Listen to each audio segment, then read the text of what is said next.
आपने एक्सपेरिमेंट देखा, उसमें आपने क्या देखा कि वो जो ब्लू कलर का जो भी लिक्विड था वो क्या हो रहा था, वो बिना उसको टिल्ट किए, वो एक्सपेरिमेंट में आपने देखा होगा कि वो बोतल को टिल्ट भी नहीं कर रहा था, लेकिन फिर भी वो लिक्विड नीचे गिर रहा था। ऐसा क्यों हो रहा था? क्योंकि पार्टिकल एक दूसरे को अच्छे से अट्रैक्ट करते हैं। ये पार्टिकल इसको अट्रैक्ट करता है, इसलिए वो ये नीचे आ रहा था तो ये खींच के इसको भी नीचे ला रहा था, और ये इसको अट्रैक्ट करता है तो ये अगर नीचे जा रहा है तो ये ऊपर वाले को भी नीचे खींच के नीचे ला रहा है। ऐसे चलते रहता है। और बेसिकली आपको ये भी टाइम टू टाइम पता चलेगा कि अगर सॉलिड मैटर है तो दो पार्टिकल के बीच में अट्रैक्शन ज़्यादा है। अगर लिक्विड है तो इसके रिस्पेक्ट में पार्टिकल्स टू पार्टिकल के बीच में जो अट्रैक्शन है वो थोड़ा वीक है। और अगर गैस है तो पार्टिकल्स टू पार्टिकल्स के बीच में जो अट्रैक्शन है वो सबसे वीक है, वो सबसे वीक है। सॉलिड में दो पार्टिकल के बीच में अट्रैक्शन सबसे ज़्यादा रहता है, उसके बाद रहता है लिक्विड का, उसके बाद रहता है गैसियस का। मतलब अगर सवाल आपसे पूछा जाए कि कौन से टाइप के मैटर में दो पार्टिकल्स के बीच के अट्रैक्शन सबसे कम होते हैं, तो आप बताओगे कि गैसियस जितने भी मैटर है उनके बीच में अट्रैक्शन सबसे कम होता है, और सबसे ज़्यादा अट्रैक्शन होता है सॉलिड में। लिक्विड कैसा होता है? लिक्विड होता है सॉलिड से तो कम होता है लेकिन गैस से ज़्यादा होता है। दैट मीन्स ऐसा होता है कि सॉलिड का अट्रैक्शन सबसे ज़्यादा होता है, उसके बाद होता है लिक्विड का, उसके बाद होता है गैस का। So the particles of matter attracts each other. हाँ, ये बात सही है कि पार्टिकल्स ऑफ मैटर एक दूसरे को आपस में अट्रैक्ट करते हैं। सो अभी एक क्वेश्चन मुझे याद आया यहाँ पर, डिफ्यूजन के ऊपर है।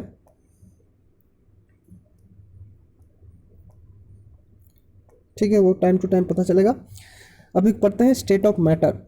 स्टेट ऑफ मैटर मतलब हो गया कि आप लोग ने मैटर समझ लिए कि वो पार्टिकल से बने होता है, लेकिन बेसिकली मैटर कितने टाइप के होते हैं? मैटर तीन टाइप का होता है, एक होता है सॉलिड, एक होता है लिक्विड, एक होता है गैस। तो ये जो तीन टाइप का बता रहा हूँ ना, ये एक्चुअली स्टेट है। आप कभी एक एक्सपेरिमेंट आपने कभी देखे होंगे कि आपके पास एक एक बोतल पानी था, उसको आप फ्रिज में घुसा दिए तो वो बर्फ़ बन गया, और वही पानी को अगर आप थोड़ा हीट कर देते हो तो वो वेपोर बन जाता है। तो देखो मटेरियल क्या था, मैटर क्या था? मैटर तो था H2O। तो कभी वो आइस हो जा रहा है और कभी वो गैस हो जा रहा है, हो रहा है ना। तो मैं कैसे बताऊंगा कि H2O का तीन स्टेट होता है, एक होता है लिक्विड, एक होता है सॉलिड, एक होता है गैसियस। और आपने ये एक्सपेरिमेंट से शायद दिमाग में ये क्वेश्चन में आ रहा है कि एक जगह पे हीट नहीं है, एक जगह पे बहुत हीट है, उसलिए हो रहा है। हाँ, हो रहा है। तो ये जो चेंज ऑफ स्टेट हो रहा है ये डिपेंड करता है कुछ कुछ प्रॉपर्टी के ऊपर। जैसे मान लो, या फिर प्रॉपर्टी या फिर फैक्टर्स, मान लो कि हीट फैक्टर था इसलिए इसका स्टेट चेंज हो जा रहा है। यहाँ पर हीट था तो वो इस स्टेट में चल गया, गैसेस स्टेट में चल गया, और हीट हम लोग ने घटा दिए थे तो वो सॉलिड स्टेट में चल गया था। आइस सॉलिड है, वेपोर गैस फॉर्म में है, और वाटर नॉर्मली तो लिक्विड स्टेट में होता है। सो कोई भी मैटर का तीन स्टेट होता है, एक होता है सॉलिड, एक होता है लिक्विड, एक होता है गैसियस।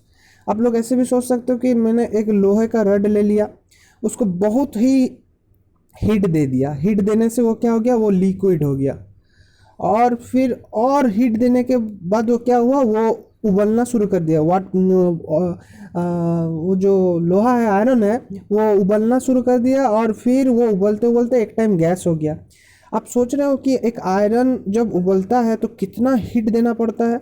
आप अर्थ के कोर में चल जाओ, अर्थ के कोर में क्या होता है, ये अर्थ है, अर्थ के एकदम कोर में चल जाओ, यहाँ हीट बहुत ज़्यादा होता है। यहाँ पर निकेल और आयरन दोनों ही लाभा के फॉर्म में रहते हैं। लाभा मतलब आपको समझ में आ रहा है? लाभा मतलब मैक्सिमम टेम्परेचर में रहता है, यही लाभा इरप्शन होता है, और वो जो वोल्केनिक इरप्शन होता है यहाँ से निकल के आता है। सो स्टेट क्या था? हम लोग बेसिकली नॉर्मल डे लाइफ में आयरन को हमेशा किस में, कौन से स्टेट में देखते हैं? सॉलिड फॉर्म में देखते हैं। कभी लिक्विड या फिर गैसियस फॉर्म में बेसिकली नहीं देखते, क्योंकि अर्थ के टेम्परेचर उतना नहीं है कि एक सॉलिड आयरन को लिक्विड या फिर गैसियस में कन्वर्ट कर दे।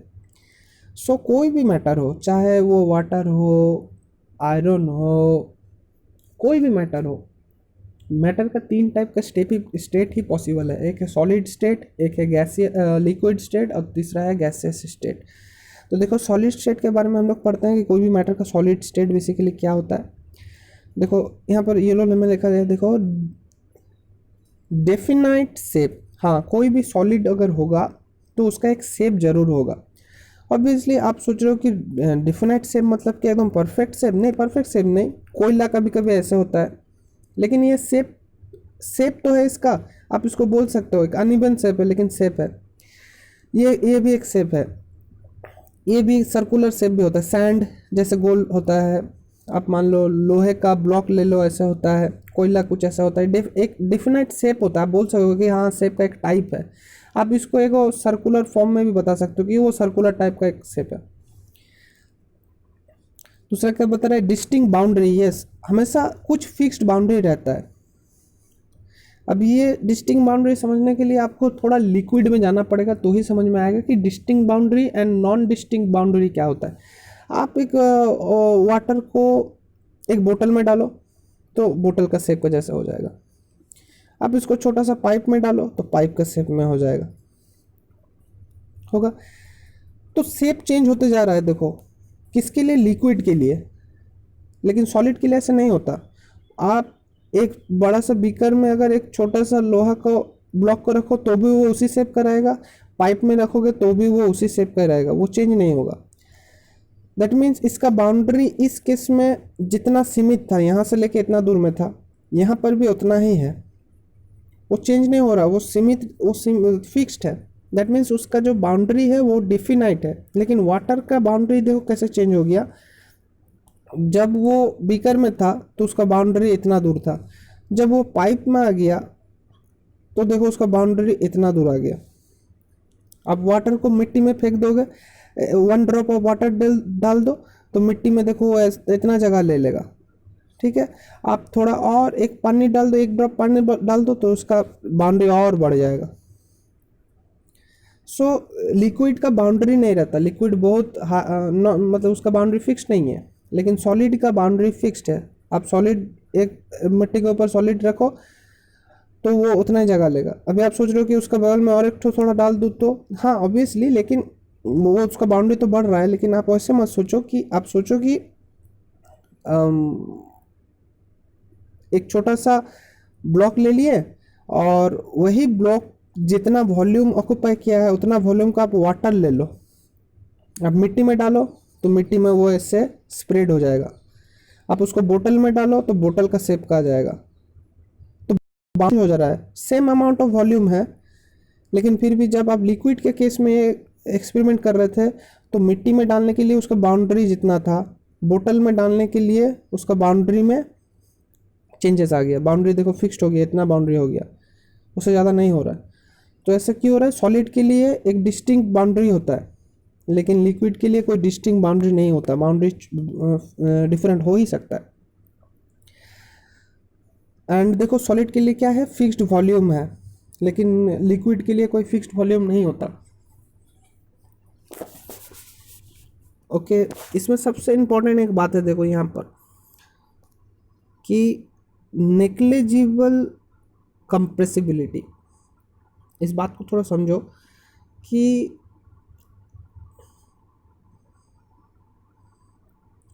आपके पास एक सॉलिड मटेरियल है, इसको आप चाहे जितना भी प्रेस करो इसका शेप कभी चेंज नहीं होगा, इसका शेप ऐसा ही रहेगा।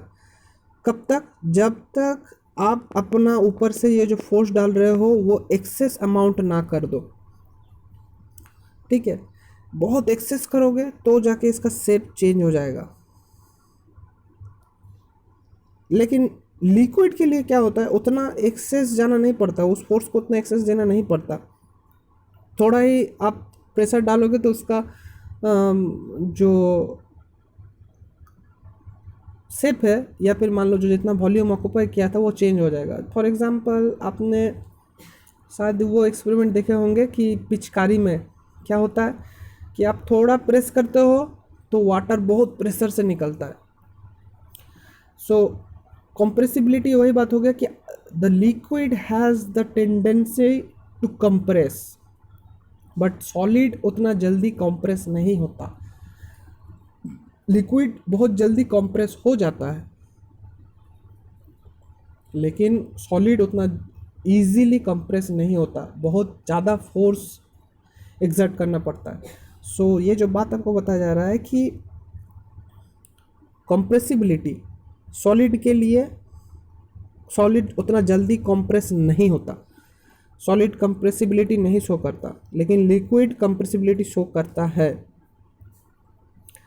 Liquid has a higher compressibility in respect to solid. और गैस के लिए सोचो तो गैस तो और भी कंप्रेसिबल होता है। आप पंप देखो हो, वह जो साइकिल में पंप करता है हम लोग, तो उसमें क्या होता है, पंपिंग मशीन में ऐसा पंप टाइप का रहता है, एक रड रहता है, रड के नीचे पिस्टन्स रहते हैं और अंदर में गैस रहते हैं। आप इसको प्रेस कर सकते हो, बहुत इजीली प्रेस हो जाता है। और यहाँ पर जब पिस्टन आ जाएगा तो सारे गैस का पार्टिकल सिर्फ इसी जगह में स्टोर रहेगा और इतना जगह खाली रह जाएगा। दैट मीन्स कुछ ऐसा हो जाएगा, आपने प्रेस करके पिस्टन को नीचे ला दिया, सो सारे गैस का पार्टिकल यहाँ आ जाएगा।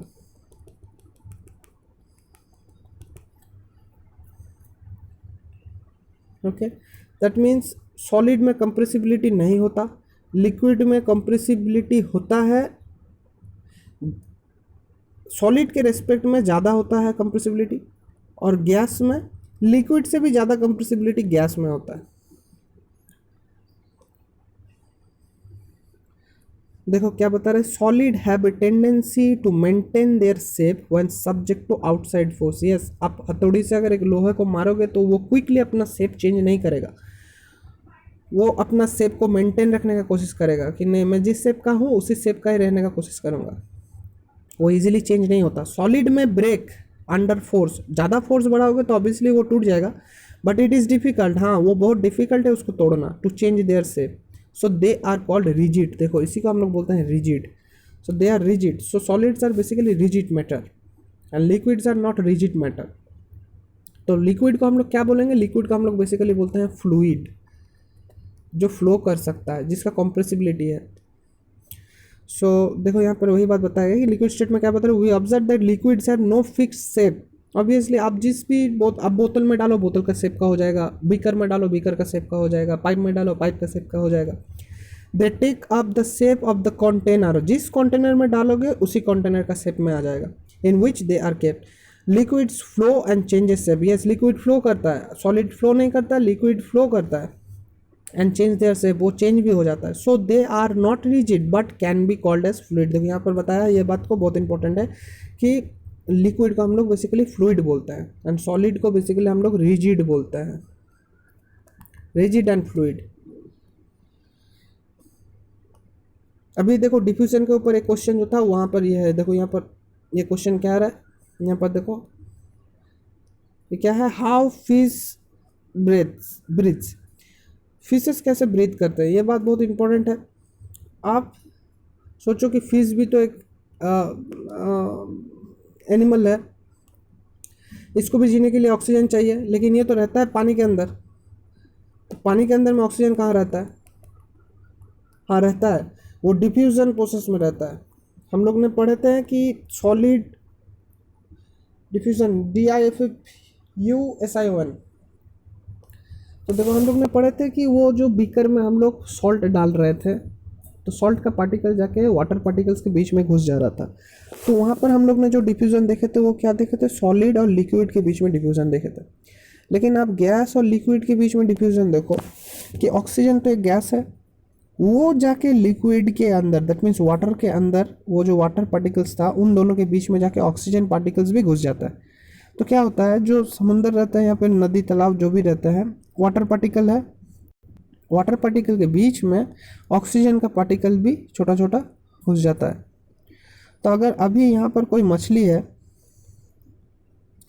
तो क्या होता है, वो वाटर के साथ ये सारे ऑक्सीजन को भी अपने अंदर खींच लेता है। और इनके पास एक छोटा सा गिल्स रहते हैं, इसको बोलते हैं गिल्स। और गिल्स के थ्रू वो क्या करते हैं, वो वाटर पार्टिकल्स को सेपरेट कर देते हैं और ओनली ऑक्सीजन को अपने अंदर में एब्जॉर्ब कर लेते हैं। तो अगर डिफ्यूजन प्रोसेस नहीं होता, पार्टिकल्स के बीच में गैप नहीं होता, तो ये सारे पॉसिबिलिटीज़ नहीं होते।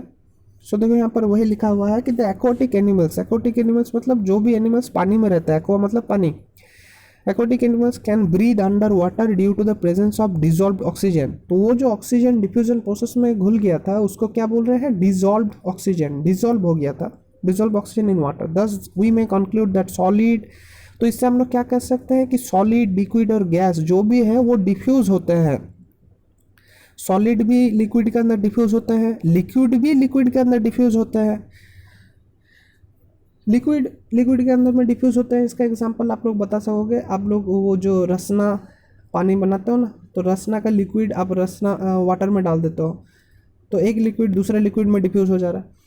And gas can diffuse into liquids, yes, oxygen तो पानी में घुलता है, कार्बन डाइऑक्साइड भी पानी में घुलता है, सारे गैस पानी में नहीं घुलते हैं। लेकिन क्या होता है, अगर आप देखो कि जैसे केरोसिन में नाइट्रोजन नहीं घुल सकता, लेकिन नाइट्रोजन पानी में घुलता है, तो केरोसिन में तो एक लिक्विड है, तो लिक्विड में तो सारे गैस को घुलना चाहिए था, नहीं, वो डिपेंड करता है कि कौन सा लिक्विड है और वो कौन सा गैस को सॉल्यूट कर सकता है। दैट मीन्स सारे गैस सारे लिक्विड में डिजॉल्व नहीं होता है। Oxygen, carbon dioxide, these gases basically dissolve in water, लेकिन वाटर में हीलियम डिजॉल्व नहीं होता। So we can say that solid, liquid, gases, सारे के सारे सारे के सारे matter can diffuse into liquids. The rate of diffusion of liquid, मतलब डिफ्यूजन का जो रेट होता है, मतलब कौन ज़्यादा घुलेगा कौन कम घुलेगा, is higher than that of solid. That means ये बता रहा है कि एक लिक्विड है, उसमें अगर मान लो कि आप एक चीनी के दाना को डाल रहे हो तो वो जितना अच्छे से घुलेगा, अगर एक ब्लू इंक डालोगे, अगर एक ब्लू इंक ड्रॉप डाल दिए तो ये ज़्यादा अच्छा घुलेगा क्योंकि ये लिक्विड है। तो लिक्विड और लिक्विड में डिफ्यूज़न अच्छा होता है, ना कि सॉलिड और लिक्विड में। सॉलिड और लिक्विड में जैसे जितने रेट मतलब कि कौन अच्छा घुलेगा, कि कौन ज़्यादा टाइम लगाता है, जो ज़्यादा टाइम लगाता है उसका रेट ऑफ डिफ्यूज़न खराब है। जो क्विक घुल जाता है, जो ज़्यादा टाइम नहीं लगाता, उसका रेट ऑफ डिफ्यूज़न हायर है। तो रेट ऑफ डिफ्यूज़न हायर है किसके लिए, लिक्विड और लिक्विड में।